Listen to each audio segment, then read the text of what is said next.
দেশব্যাপী বৈষম্য বিরোধী ছাত্র আন্দোলনে নির্বিচারে গুলি করে ছাত্র জনতাকে হত্যার ঘটনায় শেখ হাসিনা সহ জড়িতদের বিচারের দাবিতে কেন্দ্র ঘোষিত কর্মসূচির অংশ হিসেবে অবস্থান কর্মসূচি পালিত হয়েছে। পটুয়াখালীর বাউফল উপজেলা ও পৌর বিএনপি এই কর্মসূচি পালন করে। বৃহস্পতিবার বেলা 11টায় পাবলিক মাঠে এ অবস্থান কর্মসূচি পালন করা হয়েছে। পৌর বিএনপির সভাপতি মোহাম্মদ শাহজাহান হাওলাদার এর সভাপতিত্বে প্রধান অতিথি হিসেবে উপস্থিত ছিলেন সাবেক সংসদ সদস্য মোহাম্মদ শহীদুল আলম তালুকদার।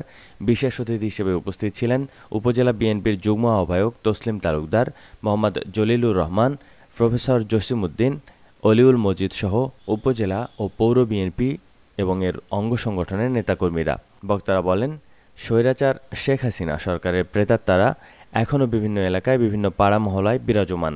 তারা ষড়যন্ত্র করছে। তাদের এই ষড়যন্ত্রের বিরুদ্ধে সবাইকে সতর্ক ও সজাগ থাকতে হবে। Zahid Sikdar, chief TV news, Patuakhali.